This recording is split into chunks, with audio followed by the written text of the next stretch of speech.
Paz seja convosco. Amém. Louvamos ao Senhor por mais essa oportunidade que Ele nos dá. Estarmos na sua casa, meditarmos, buscarmos, entendermos e ouvirmos a sua santa e bendita voz. Oremos. Senhor, em nome de Jesus, mais um dia na tua presença, mais um dia de descanso na tua presença. Estamos aqui, Pai querido, porque somos carentes do Senhor. Queremos ouvir a tua voz. Pedimos, Pai querido, que o Senhor nos guie, nos oriente, nos abençoe. Oramos em nome de Jesus. Amém.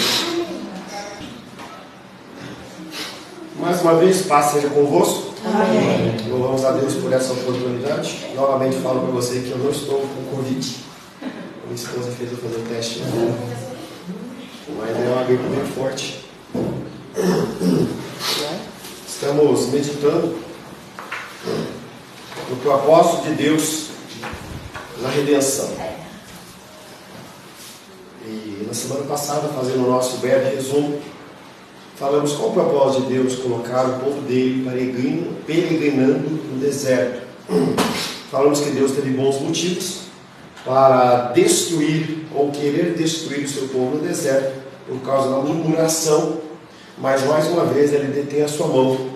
Falamos que Moisés, ele nas suas orações junto ao Pai, ele traz a condição de Deus poder passar pelo contexto de ridicularização através dos egípcios e os povos de Canaã, por não conseguir levar o povo dele. Então Deus permite a peregrinação no deserto para que eles pudessem glorificar a Deus através da tomada de posse em Canaã.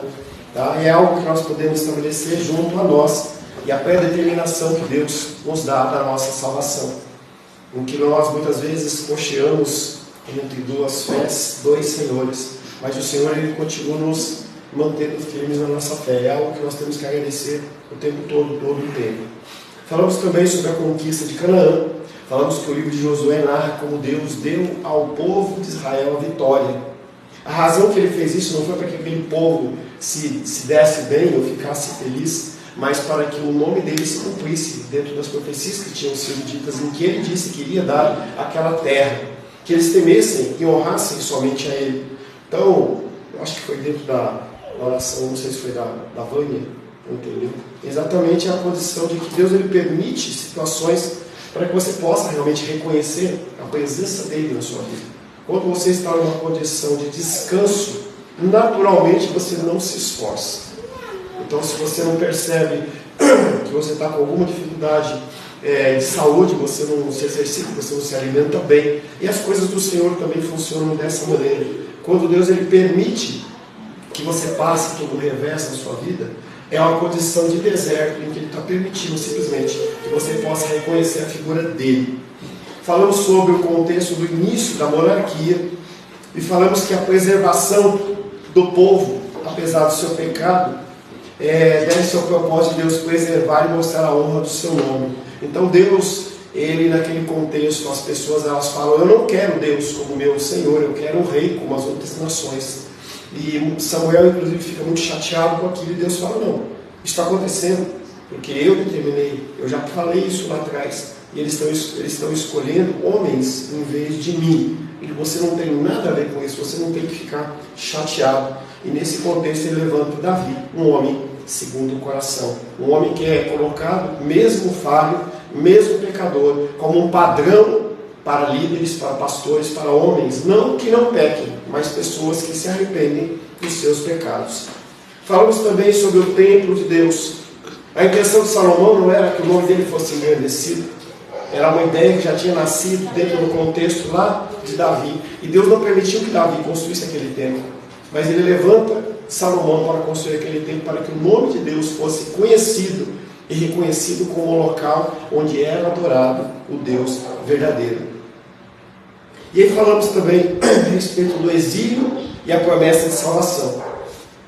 Jerusalém caiu diante dos babilônicos e parecia que o seu povo estava abandonado, parecia que as pessoas elas não tinham um Deus, e eles começaram a entender que a situação parecia aquilo mesmo, porque eles estavam acostumados que houvesse sempre a condição de um salvamento da apresentação e levantamento de juízes, e naqueles tempos não acontecia. Então quando Ezequiel pregava para aqueles homens, eles falam, não, o tempo é curto, mais 1 ano, mais 2 anos, mais 5 anos, alguma coisa vai acontecer. E o tempo ele foi indo até que se cumpre os 70 anos, que era o tempo programado pelo Senhor. E aí finalizamos esse contexto do Antigo Testamento falando que a salvação não é base para nos gloriarmos do nosso valor diante de Deus, é o que muitas pessoas fazem. As pessoas elas olham para a sua condição salvífica e elas acham que elas estão naquela condição porque elas são melhores, porque elas são especiais, e isso é um engano. Tudo procede da graça de Deus. Tudo flui do desejo supremo de Deus de engrandecer a si mesmo. Não tem nada a ver comigo, não tem nada a ver com você. As pessoas dentro dos discipulados devocionais, elas ficam confusas, porque elas acham que por terem sido escolhidas por Deus antes da fundação do mundo, elas têm valor e não têm. Qual é o critério? Por que Deus faz? Ninguém sabe. Uma coisa nós temos a certeza, nós temos falado isso com frequência. Nunca procede de mim. Sempre eu sou a consequência da ação bendita de Deus. Eu nunca sou a causa. E esse é um dos maiores enganos que existem entre as pessoas, porque as pessoas acham que elas são a causa da salvação, a causa da prosperidade, a causa de qualquer coisa, e nós somos fruto da consequência do amor e da graça de Deus. Passando para o Novo Testamento, nós temos que entender que o Novo Testamento ele não é algo que abole o Antigo Testamento. As pessoas muitas vezes elas acham que por ser Antigo Testamento você pode deixar para lá. E muitas igrejas pensam dessa maneira. Não, eu vou começar a pensar só no Novo Testamento, porque o Antigo Testamento é a época da lei, realmente é a época da lei. Uma época da lei que sempre existiu e sempre vai existir. A lei moral, ela sempre vai existir. Sempre você vai ser chamado a honrar pai e mãe, sempre você vai ser chamado a não dar falso testemunho, a não adulterar, em todos aqueles contextos, e todas as leis que derivam disso, nunca vou deixar de funcionar. Passando do Antigo Testamento para o Novo, nós mudamos de uma época de promessa para uma época de cumprimento. O Novo Testamento nada mais é do que o cumprimento do que havia sido prometido, do que havia sido falado.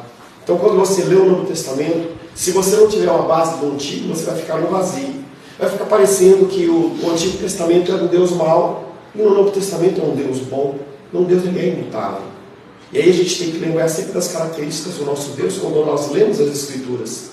Deus ele é imutável. O Messias esperado ele tinha vindo, Jesus Cristo. O objetivo supremo de Deus também não tinha mudado. Apenas algumas circunstâncias de como ele estava realizando. Então Deus ele muda o jeito dele de agir, porque é a figura do seu Filho amado Jesus Cristo.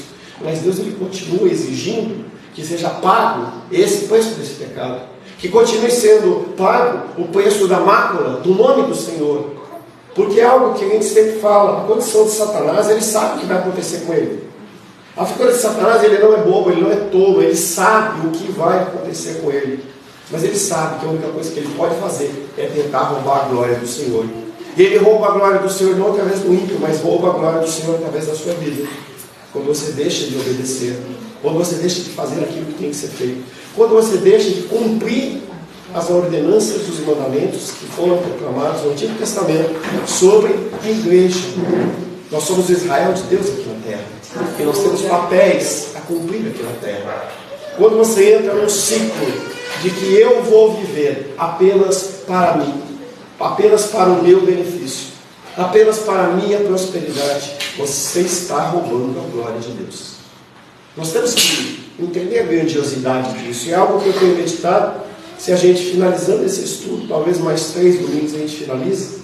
Na sequência a gente vai colocar sobre a confiabilidade da Bíblia, que é algo importante para você entender por que eu acredito nas Escrituras. Por que o que as Escrituras falam eu tomo como uma verdade? Mas passando isso, eu estou pensando muito se eu vou retomar o Sermão do Monte, que muitas pessoas aqui não participaram desse trabalho, desse estudo, ou eu vou voltar a algo que nós começamos lá no início da igreja, que é o Catecismo de Westminster, para que você possa alicerçar sua fé em cima de perguntas bíblicas e respostas mais bíblicas ainda. Então, ore em relação a isso. Então, eu estou buscando essa direção do Senhor. Vida e ministério de Jesus. 2 textos do Evangelho de João mostram que a vida e o ministério de Jesus foram dedicados a glorificar o seu Pai no céu. Sempre olhe para Cristo como um exemplo. O que Cristo fez é o que eu devo fazer.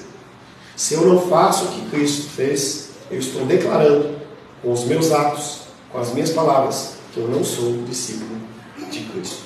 João capítulo 17, verso 4.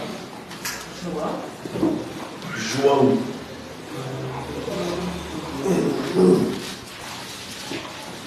João 17, verso 4.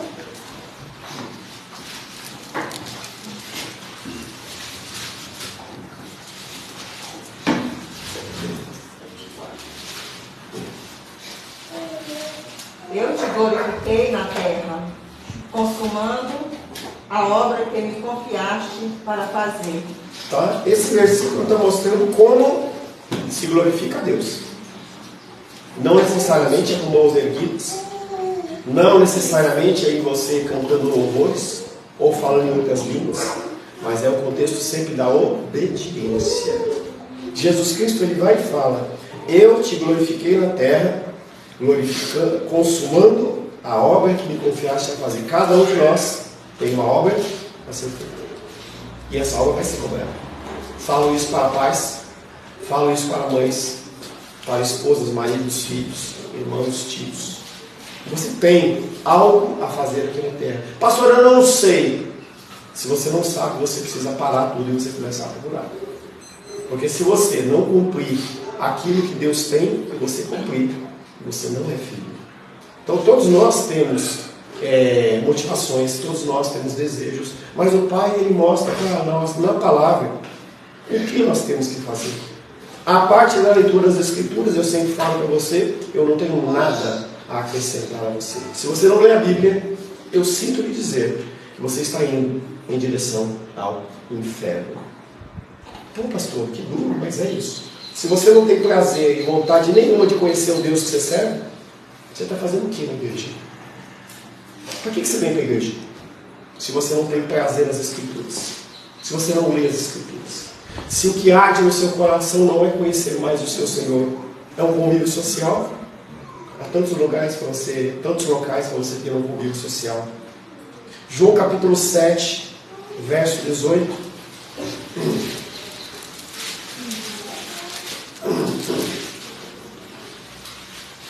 Quem fala por si mesmo está procurando a sua própria glória, mas o que procura a glória de quem o enviou, esse é verdadeiro e nele não há injustiça.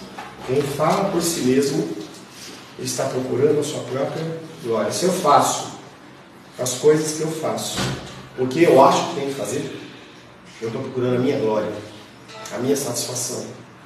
Que as pessoas olhem para mim e falem: pô, cara legal. Então, um exemplo tolo. O Alisson encostou o carro amarelo lá. Se ele comprou esse carro sem buscar Deus, se era a vontade de Deus, ele buscou a glória dele. Se ele consultou o Senhor, se ele buscou apenas para receber recursos financeiros, ele está fazendo algo buscando a sua própria glória. Cada um de nós temos funções. Cada um de nós somos colocados em situações de escolha. O que Deus quer que eu faça? É interessante esse conceito, porque quando nós fazemos aquilo que nós queremos, nós estamos declarando para Deus que não temos um Senhor. Nós fazemos o que nós queremos. Nós fazemos o que nos apraz.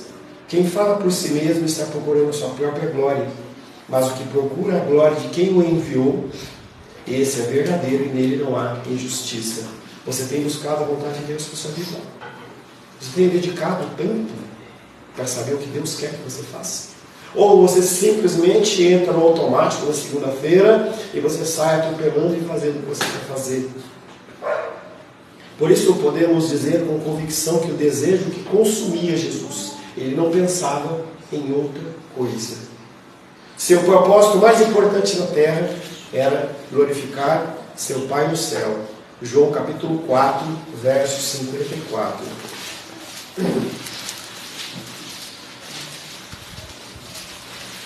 Final do culto passado, depois da palavra, eu falei um negócio que é muito sério. Eu vou buscar mais de você. Eu não vou deixar você parado. Eu vou arrochar você de tal maneira que se você não for realmente filho de Deus, você vai embora. E eu não tenho problema com isso. Porque você tem que ter no teu coração que Deus, Ele quer mais de você. Um exemplo que eu gosto muito de dar, entendeu? É algo que eu convivi com o Nicolas, você já conhece, mas ele encaixa nesse contexto. Em que quando ele veio, como todos os outros que fizeram discipulado comigo, eu falei, eu não tenho tempo para perder com você, mas eu tenho tempo para investir todo o meu tempo com você. Rosângela sabe disso. Eu estou aqui com vocês porque a minha obrigação é alimentar vocês. Eu não tenho condições. Estou com o corpo mole, estou gritado, entendeu? Em qualquer outra situação eu ficaria em casa, mas eu sei que você precisa de uma palavra.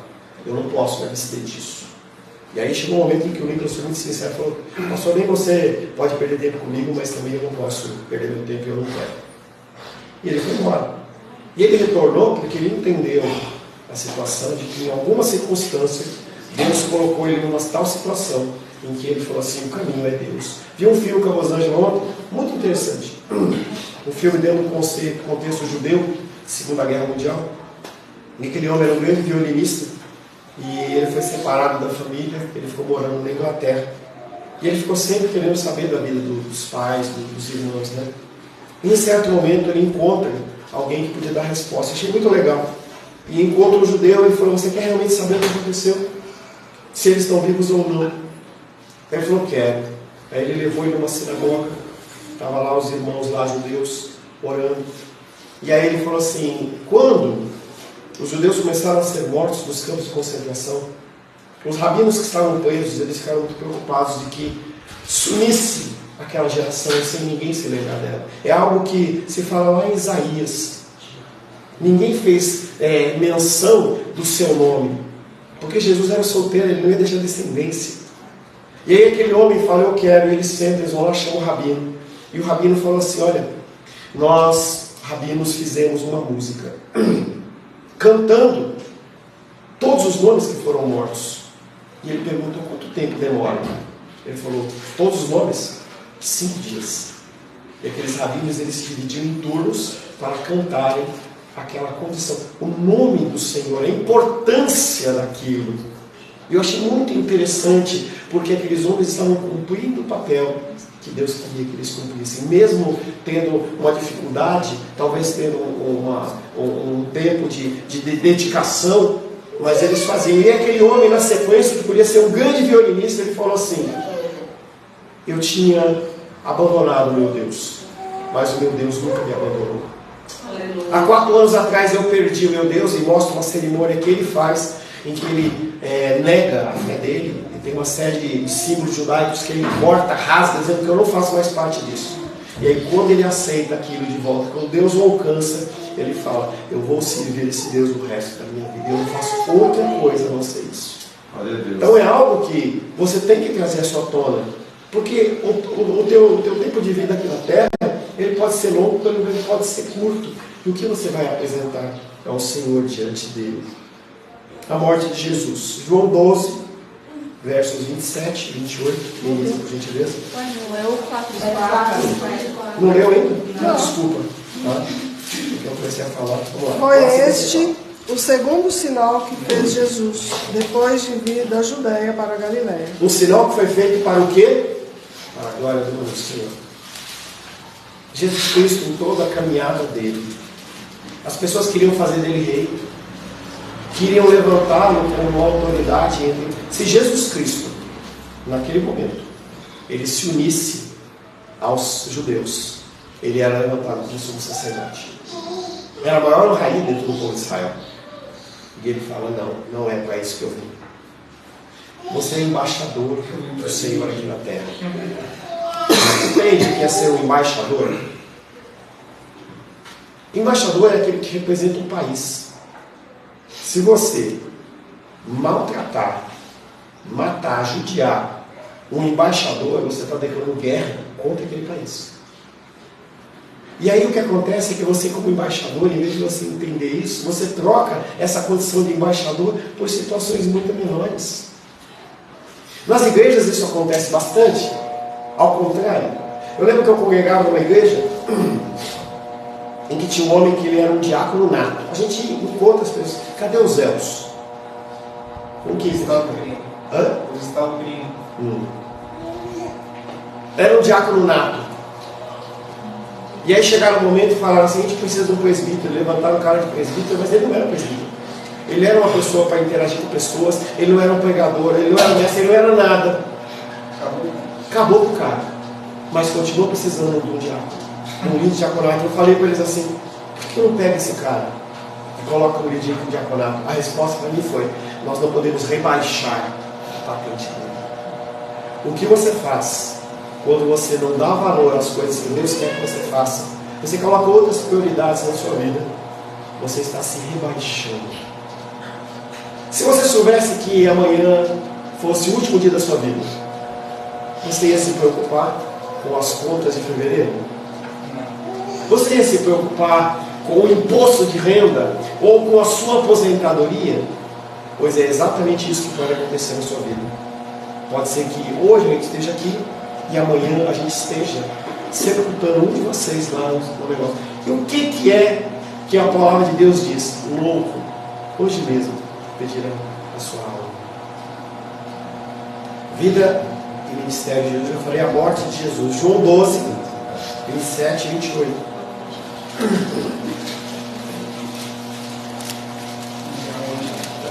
João capítulo 12, versos 27 e 28. Beleza, por gentileza?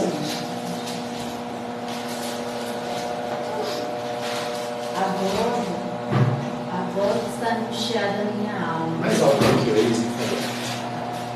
Agora está angustiada a minha alma. Que direi eu? Pai, salva-me desta hora. Pai, salva-me desta hora. Mas precisamente com este propósito vim para esta hora. Pai, glorifica o teu nome. Então veio uma voz do céu. Eu já o glorifiquei e ainda o glorificarei.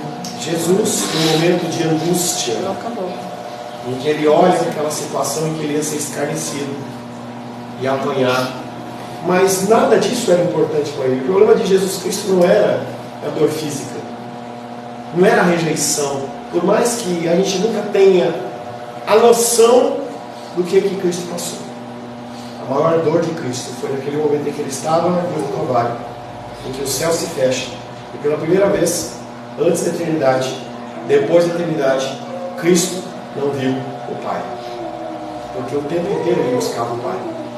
E aí, nesse texto dos versos 27, ele fala: agora está angustiada a minha alma, e que direi eu?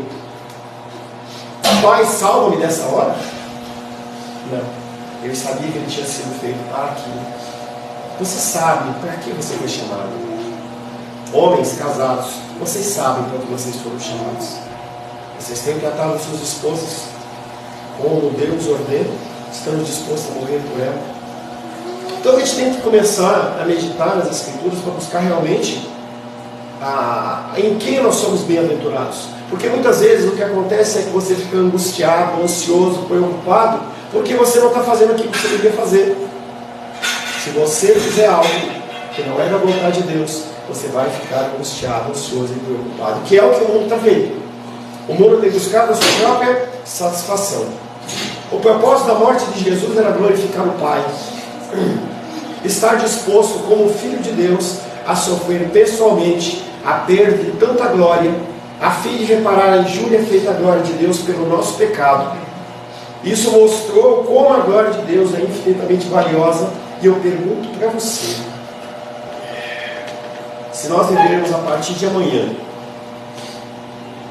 o contexto da igreja perseguida, você vai continuar sendo cristão?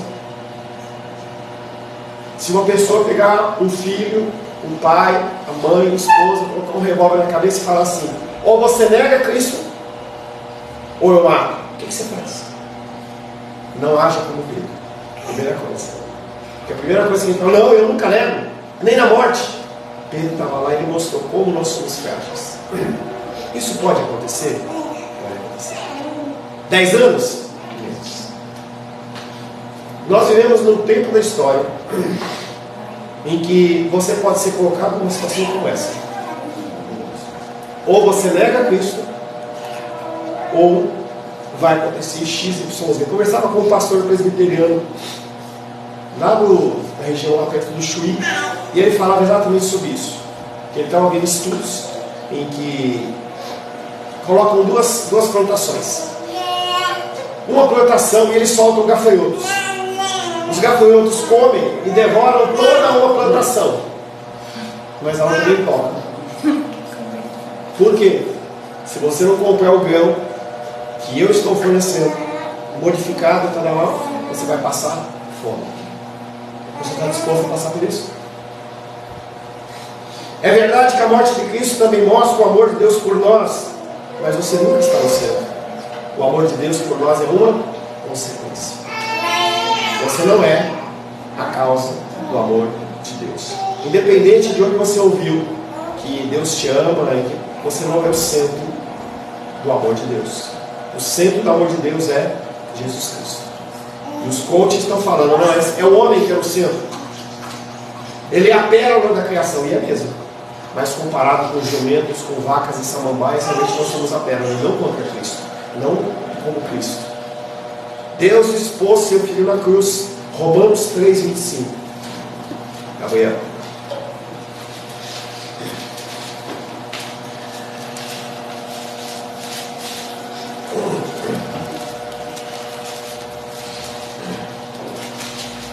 A quem Deus propôs o seu sangue como propiciação mediante a fé para manifestar a sua justiça, por ter Deus, na sua tolerância, deixado impune os pecados anteriormente cometidos. Ele está falando de quem? Dos filhos. Em vez dele punir você, e ele tem todo o direito de fazer isso. Ele tem direito a ceifar sua vida. Ele tem direito a reduzir, tirar o seu alimento, tirar o ar que você respira. Mas por causa de Cristo ele não faz. Ele não faz. Em outras palavras, ao perdoar o pecado no Antigo Testamento e por tolerar muitos pecadores, Deus deu a impressão de que sua honra e glória não tinham valor infinito. Agora, para afirmar a honra do seu nome e o valor da sua glória, ele exigiu a morte do seu próprio filho. E aí você olha e fala assim, por que Deus não acabou com esse povo de Israel? Porque eles escarneceram de Deus. Eles agiram de uma forma errada contra Deus. Eles não glorificaram ao Senhor. Começando em Gênesis até Malaquias, a gente vê um povo rebelde. Um ou outro, mas povos rebeldes. Reis de Israel, todos. Reis de Judá, 2 ou 3, 4, talvez. Por que ele faz isso? Parece que ele não está ligando para a sua glória. E aí ele mostra, com a morte do seu filho, quão valiosa é a glória dele. Ele mata o seu próprio filho. É algo que eu brinco com as pessoas. Quer ver que legal? Eu não sei se eu fiz isso com a Vânia. Vânia, você ama seus filhos? Sim. Você ama seus netos? Sim. Se tiver que morrer, morre a Heloísa ou o Gabriel e o Rafael? Não tem pensamento, gente. Isso aí, você tem esse afã, né? Que eu vou pensar, se alguém tiver com um revólver na cabeça, morre o neto e não morre o filho. O que Deus faz? Ele mata o filho. Em prol de quem? De você. Você consegue olhar no espelho e ver quão pecador você é, quão miserável você é, e Deus olha para você e fala assim, eu vou matar o meu filho. É isso que ele está fazendo. Deus expôs seu filho na cruz, e ao perdoar o pecado no Antigo Testamento, parecia que ele estava tolerando e estava abrindo mão da sua glória. Mas ao mostrar, ao trazer a condição da morte do seu próprio filho, ele mostra como a glória dele é preciosa. Cristo sofreu e morreu pela glória do seu Pai. Isso demonstra a justiça de Deus, porque a justiça de Deus é o seu compromisso, que não pode ser movido, não pode ser alterado, e vai se cumprir. A vida cristã, a ação de Cristo em favor da glória de Deus leva inevitavelmente à conclusão de que o propósito de Deus para o seu povo redimido, a igreja, é que o objetivo da nossa vida seja glorificar a Deus. Qual é o objetivo de Deus com a igreja cristã, semente de vida? Glorificar a Deus. Aleluia. Se você não glorificar a Deus, Você está atrapalhando. Não estamos precisando de você se você não está afim, se você não está desejoso, se você não está com vontade.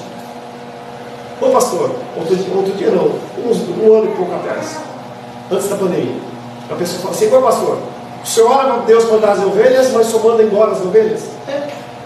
Porque se a gente tiver bode no meio das ovelhas, a gente atrapalha. Se você tiver uma laranja estragada no meio das laranjas boas, você apodrece as outras. Eu não estou aqui para te agradar.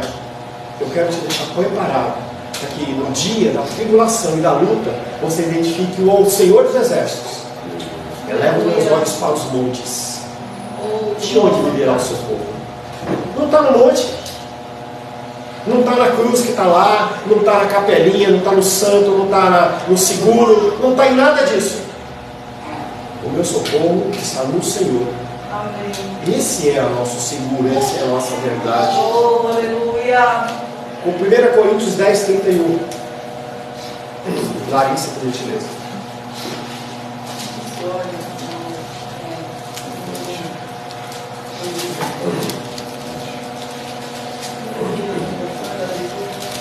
Primeira Coríntios 10, 31.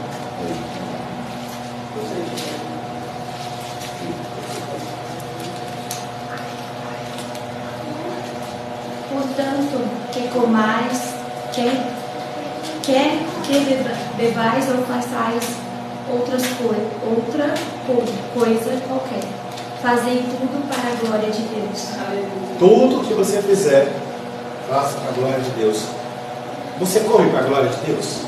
Ou você come que nem um bicho?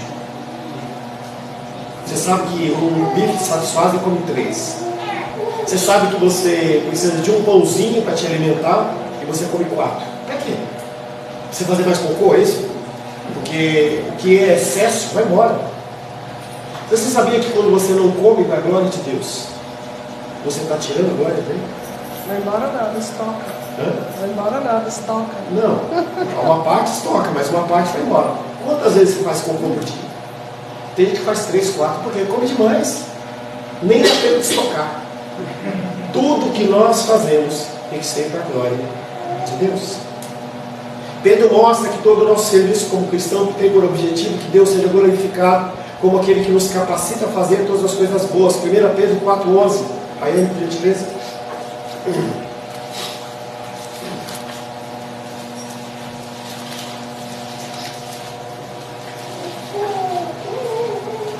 Se alguém fala, fale de acordo com os oráculos de Deus. Se alguém serve, faça na força que Deus supre, para que em todas as coisas seja glorificado, por meio de Jesus Cristo, a quem pertence a glória e o domínio pelos séculos dos séculos. Amém. Ele trata primeiramente no texto de Coríntios de condições normais do dia a dia, comer, beber e tal. E agora ele começa a pensar uma coisa um pouco mais profunda. Pensamento, mente. Se você não mudar sua mente, você vai continuar sendo esse cristão infeliz, desgraçado, talvez nem cristão você seja. Nós temos que entender que a mudança de mente que Romanos fala, ela é necessária. Eu não posso fazer isso com você. Só você vai fazer. Contínua, né? Se você parar, você engorda, você fica flácido espiritualmente. Mateus 5,16. Pedro. Quando Jesus estava instruindo seus discípulos sobre o objetivo que deveriam ter na vida diária, ele disse: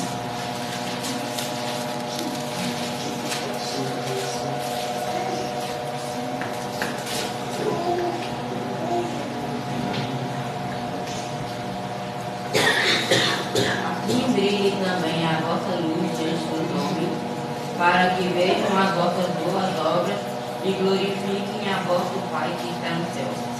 o que é essa luz que brilha? Atitudes. Tá? O cristianismo não é um cristianismo de igreja. A igreja é a assembleia dos chamados à forma. As pessoas têm visto Cristo em você, no seu trabalhar. Se não tem visto, você não tem glorificado a Deus. A segunda vinda e o fim de tudo. 2 Tessalonicenses capítulo 1, verso 9 e 10.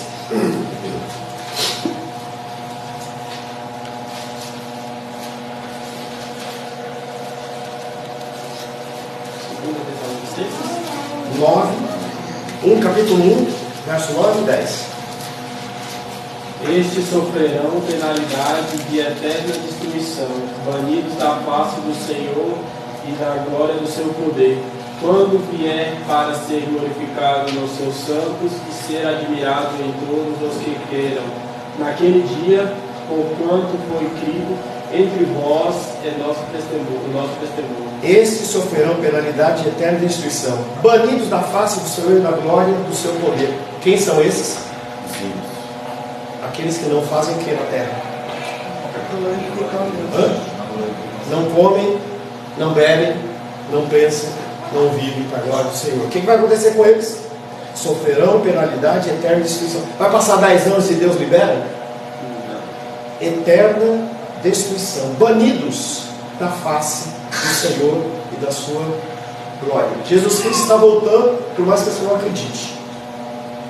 Não apenas para efetuar a salvação definitiva do seu povo, mas por meio dessa salvação, ser glorificado nos seus santos e ser admirado em todos os que creram. Apocalipse 21, 23.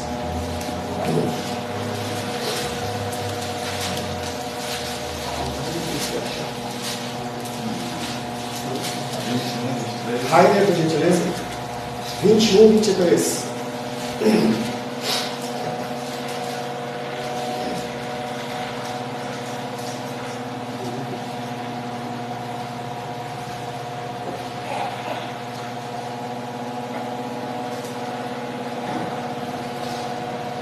A cidade não precisa de sol, nem de lua para a iluminarem, pois a glória de Deus brilha sobre ela. E o Cordeiro é Deus. Não. O Cordeiro é a sua lâmpada. O que é o Cordeiro? A palavra de Deus. Se você não lê a palavra de Deus, se você não se relaciona com o Senhor através da palavra de Deus, você está perdendo o seu tempo dentro da igreja. Se você não entende que a palavra de Deus ela é essencial para você, você está perdendo tempo. Porque você vai para o inferno. Você vai. A menos que você se converta. Se você está vivo, quer dizer que tem uma chance. Aqueles que morreram não há mais nada a se fazer por eles. Os católicos romanos, a partir do 7º dia, tem a missa do 7º dia. Eles continuam rezando, orando para que Deus possa purgar os pecados deles lá no purgatório e eles possam sentar. Não vai acontecer isso. Não adianta você querer demonstrar amor por alguém depois de morto. Não é que você não tem que honrar, não é isso. Tá? Nós temos que honrar. Mas o que é importante? É fazer em vida ou fazer em morte? Uma certeza para você. Duas, na verdade. Ou Cristo volta ou você morre. Uma dessas duas coisas vai acontecer em algum momento. Independente de uma condição ou outra, você vai estar diante do Senhor. Conclusão. O que podemos concluir dessa visão panorâmica da história da redenção? Por que Deus Ele faz toda essa história? Por que Ele cria isso tudo? Não era mais fácil Ele escolher já criar só um povo redimido? Ele criar um povo que não ia pecar? Eliminar Satanás da face da terra? Tudo seria tão mais fácil. Mas não haveria a glorificação do nome do Senhor. Pastor, então Deus é um sádico. A mente do Senhor, os seus pensamentos são maiores do que os nossos pensamentos. Nós não conseguimos entender a dimensão do que Deus faz e do que Ele faz. Situações de toda sorte e espécie você já viveu. Se a gente fosse parar para cada um contar por onde passou e o que fez, a gente ficaria um tempo enorme aqui. Esse tempo foi um tempo em que Deus usou para te resgatar. Usou um tempo para forjar você a imagem e semelhança de Deus, para a glória, honra e louvor do nome dEle. O que podemos concluir dessa visão panorâmica da história da redenção? Podemos concluir que o propósito primordial de Deus é alegrar-se em si mesmo para sempre. Ele que está no centro. Não pense como homem e não pense que Deus ele é egoísta, que Ele é egomaníaco ou tudo mais. Entenda que Ele é o centro. Ele, Deus, permanece supremo no centro dos seus próprios sentimentos. Ele faz aquilo porque Ele quer, porque é para a glória dele. E exatamente por essa razão, Ele é uma fonte de graça que não acaba. Porque como Ele privilegia Ele como o ser principal, como aquele que tem que ser glorificado à máxima instância, o que acontece é que a partir daí nós podemos ver a graça de Deus. Não é uma graça que acaba. Não é uma graça que precisa de uma outra alimentação, de uma oferta, de um dízimo, de uma estátua, de um altar. Não precisa de nada disso. Ele escolheu você porque Ele quis. Amém. A fonte de graça de Deus, ela é inacabável. E ela é suficiente em si mesma. Se você amar a Deus, Ele vai continuar sendo Deus. Se você não amar a Deus, aí quando nós vemos a figura de Davi, no início do ministério, da monarquia dentro do povo de Israel, a gente vê um homem pecador, mas um homem que era um homem segundo o coração de Deus. Um homem que pecou sim. Você peca. Eu peco. Talvez fosse o verbo que nós deveríamos proclamar mais vezes. Eu peco, tu pecas. Ele peca, nós pecamos, vós pecais, eles pecam. Entendeu? E aí você tem todas as variações gramaticais. Talvez, depois de você passar por todas as linhas, você entendesse que você é um pecador. E apenas pela graça dele, nós somos salvos. Qual o propósito de Deus em toda a história da redenção? Glorificar, exaltar e conhecer o Senhor. Senhor, em nome de Jesus, agradecemos por esse primeiro período, por esse fechamento, Senhor, para que nós possamos entender que nós não estamos no centro, mas, Pai querido, quem está no centro é o Senhor. Nos abençoa, Pai querido, cada vez mais, para a glória, honra e louvor do Teu nome. Ora, em nome de Jesus. Amém. Graças a Deus.